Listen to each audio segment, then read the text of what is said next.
Hi folks, and welcome back to Contract Law. This is the video series on vitiating factors, and in this particular series we are going to be having a look at mistake. So here we are in the present, and you can see there's been a terrible mistake there with what looks to be like a Lego Titanic. I thought the iceberg graphic was rather good for mistake. Often it's the things you don't see that really can trip you up so far as contract law is concerned.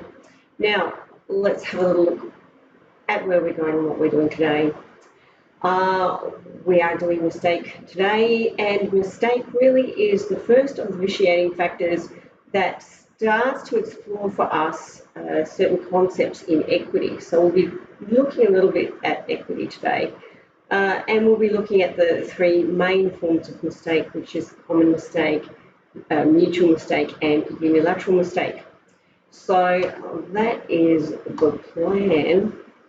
Before we start looking at the principles around mistake in substance, we really need to look at remedies and terminology issues first, because, as I said, equity does creep into play here, and a lot of you will not yet have had a chance to do the equity and trusts unit.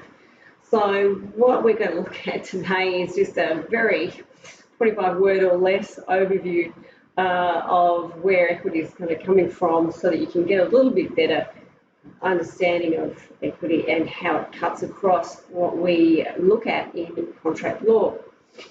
So you will no doubt remember from your Intro to Law unit that the common law arose from basically an attempt to get a little bit of consistency into the law of England. Before the Norman Conquest, there was just a whole stack of different kinds of customary laws that applied in all the various little shires and counties. And quaint as it might have been, it was rather frustrating because there was, as I said, no consistency across the land, which meant that, you know, the quality and levels of justice being meted out amongst the various different counties and shires wasn't as even-handed as it might have been. So from about the 12th century onwards, King Henry sent judges around on their circuits to administer justice in the various different parts of England. They tried to achieve consistency in their decision making, and hence we had the common law evolving. It was common across England and therefore more desirable. However, as with all good things, it had its disadvantageous aspects, I guess you would say. Because of that drive for consistency, there was a level of inflexibility that was associated with common law actions, and in particular there was a whole lot of formalities around the old forms of writ that had to be complied with before you could actually run an action, and there was a very limited number of forms of action that were available, and because of the very stiff and rigid adherence to process and formality in the common law courts, justice was denied to many. There was a whole lot of people that came to court expecting some form of remedy, and the common law just wasn't able to provide it, either because of problems, as I said, with process, not complying with the writs, or because you couldn't fit your cause of action within the forms of action that were available.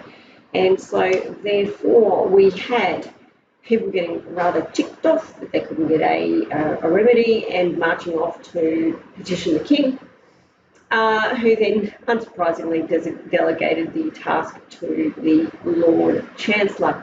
So, by about the 1300s, we have the Lord Chancellor establishing a court that was driven very much by equity and good conscience.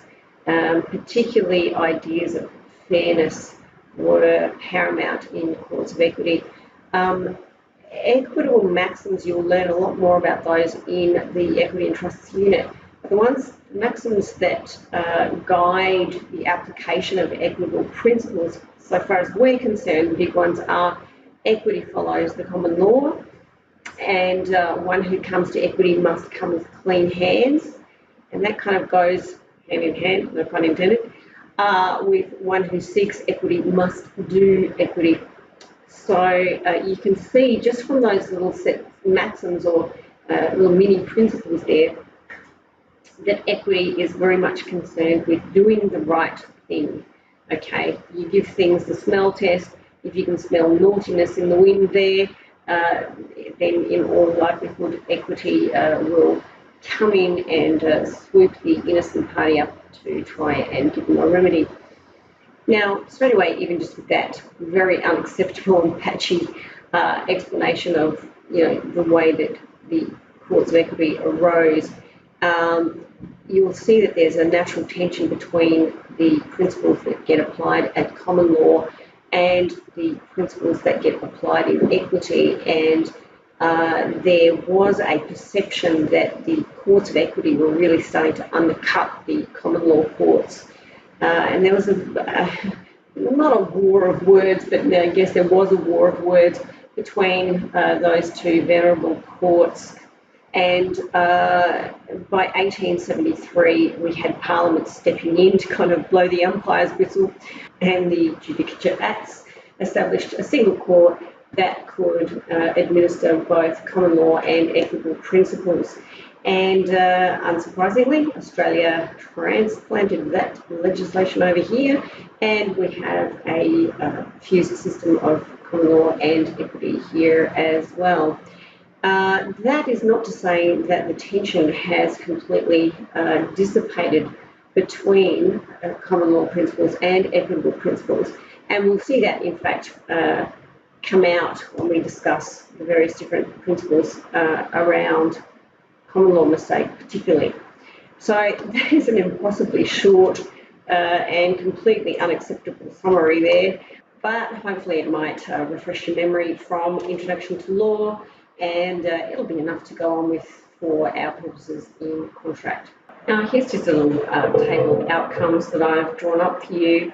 Hopefully, we won't talk about it too much right now, but hopefully if you go back and revisit it at the end of this set of slides, it will make things fall into place a little bit more for you. But the big thing we want to talk about today really is the difference between contracts that are void at common law and contracts that are voidable in equity. Okay.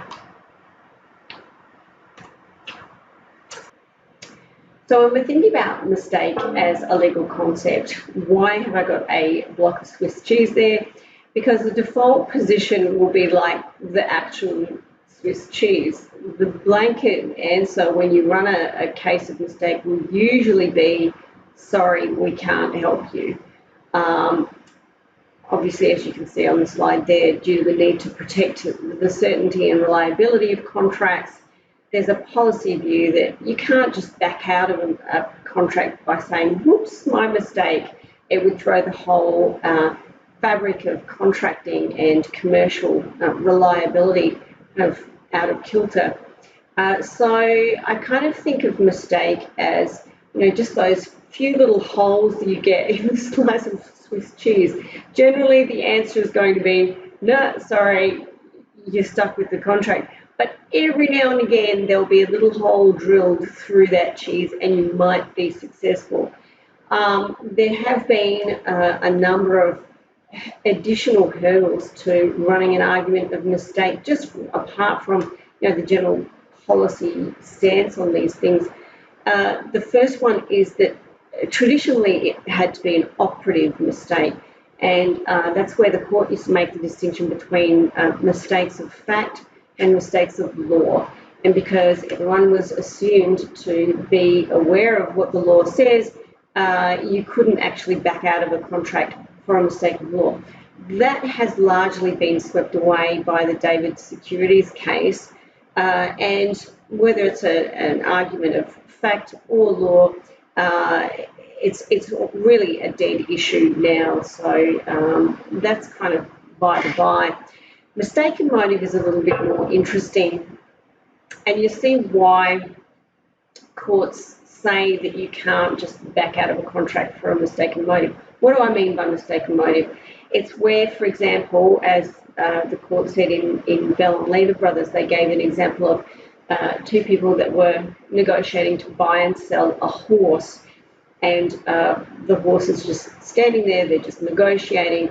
A says, here's my horse, do you want to buy it? B says, how much? A names their price.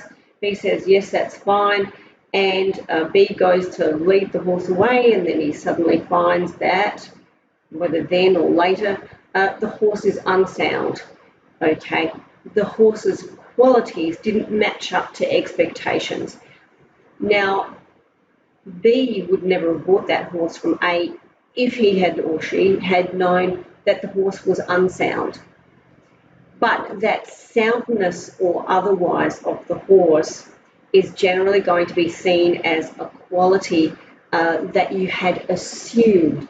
If you really want to be sure of a particular quality of something that you are purchasing is as you want it to be, then a court would expect you to put a term into the contract itself. Okay, the action for mistake won't necessarily help you out. It might, but probably not. Now, that's mistake as a general legal concept.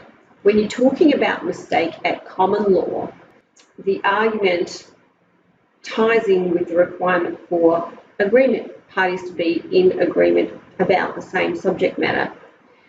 So consensus ad idem that we learned about earlier on in another video series. So unless the parties have actually agreed and come to some consensus, there's not going to be any contract. Now, if there has been a lack of consensus because one of the parties is mistaken about something quite vital to the contract, then there has been no consensus and the contract will be void ab initio. Void ab initio, or from the beginning. Now, when a common law court says that an argument of mistake is successful and declares that contract void, it has some fairly drastic consequences. It means that the contract, because it has never existed at all, it's been a figment of everyone's imagination, then title never shifted from the original owner of the property. No title has ever passed to the purchaser or any other subsequent purchaser. Okay, so you can see if a party decides to sell their goods to a rogue who then quickly sells them off to a third party and then runs off, absconds, you've got a tussle between the original owner of the property and the ultimate third party purchaser at the end of the line, who's probably weighing up those two parties' interests, probably the most innocent of the two, because there's usually something that that original owner could have done to protect their interests and avoid the mistake. So because title has never passed to the rogue and never passed to the ultimate purchaser, that ultimate purchaser, even though they might be probably more innocent, loses out, and the original owner actually gets to keep their goods that they thought they sold to the rogue. So the drastic nature of this outcome really means that a common law court will look very, very carefully at the nature of the mistake that was made, and they will demand that the nature of that mistake will be about something quite fundamental to the contract. It goes to the essence or the root of the contract. Other mistakes around the edges probably won't qualify or be successful in an argument of mistake at common law. And I've given you some attributes of various different mistakes that might be made that don't usually qualify for a successful argument of mistake at common law. So things like creditworthiness, reliability, honesty, age, antecedents, other qualities of the subject matter. A big one there, which I haven't put in, is value. Individual terms of the agreement, usually also. These things, they don't affect the whole contract itself. They're not fundamental. Usually they're just little attributes around the edges that the parties have kind of assumed. So in those circumstances where you're mistaken, not about the whole gist of the contract, but just something around the edges, you're, as I said, normally not going to get up at common law. So the consequence will not be that the contract is void. The consequence will be that it is valid and you will be held to that contract. There has been agreement about the general gist of the contract. There's been consensus, but what you've ended up with is just a bit different to what was intended, and that's unfortunate, and that's usually where you wind up with an argument of mistake at common law. However, where you are looking at mistake in equity, and here you get this tussle going on, the common law has said, no, the mistake's not fundamental enough, you're stuck with it. The big question is, can equity then step in to soften the blow, maybe provide some kind of remedy for the unfortunate mistaken party? In order to enliven equity's jurisdiction, I mean, equity has to have a reason to wade in if the common law would dictate that the contract is valid and the parties should be held to it. So there's got to be some good hook for equity to hang its hat on in order to wade in and start the fight. And here the court will look for some kind of inequitable or unconscionable conduct. If there's that smell test and there's naughtiness in the wind, then that's the kind of thing that will typically throw some circumstances open for equity to intervene. So if that is the case, and equity does decide to wade on in, the court says, yes, we can provide an equitable remedy, it will allow the plaintiff to back out of the contract, or what we call rescind the contract. Okay. However, when you're talking about rescission, you always need to bear in mind that because it's an equitable remedy, the court will always be keeping one eye on the overall justice of the situation, and there are a stack of limitations on the ability to rescind that may get in your way. We call these the bars to rescission, and I've got them in yellow there in the little box on the lower right-hand side. So affirmation, if you've actually said to the other party, oh, look, that's okay, I'm happy to keep going with the contract anyway, you've affirmed it, you then can't go back and rescind. If you have delayed in bringing any action, we call that latches, then unfortunately your action for rescission will be knocked out. If there has been a bona fide purchaser for value without notice, that old third-party purchaser that's a bit more innocent wanders onto the scene, unfortunately then the moment they do that, you will lose your right to rescind. If it's impossible for substantial restitutio to be achieved, what do I mean by that? Whenever you rescind a contract, the court basically unpicks it, they unstitch it, unwind it right back to the very beginning as if it had never existed. Okay, everybody knows it had existed, but what you're trying to do is just kind of unpick it and unroll it and sort everyone out to try and get them back to how they were at the beginning. Now, if that's the case, we call that restitutio in integrum. Where you are achieving rescission in equity, you don't have to get the parties strictly back to their beginning positions. You can make arguments for rescission at common law, but at common law you have to be able to achieve strict restitutio. The parties have to be put back in precisely the same position as they were at the beginning. Usually you won't be able to do that, and the court will have to make some orders. You know, you have to pay Bob $35, and you know, Bob has to give you, you know, everything that you gave him and then something else. I mean, these are orders for restitutio. If you can kind of get the parties back to where they were, equity will be satisfied. So when you rescind, you might ask for orders for restitutio to achieve that unpicking.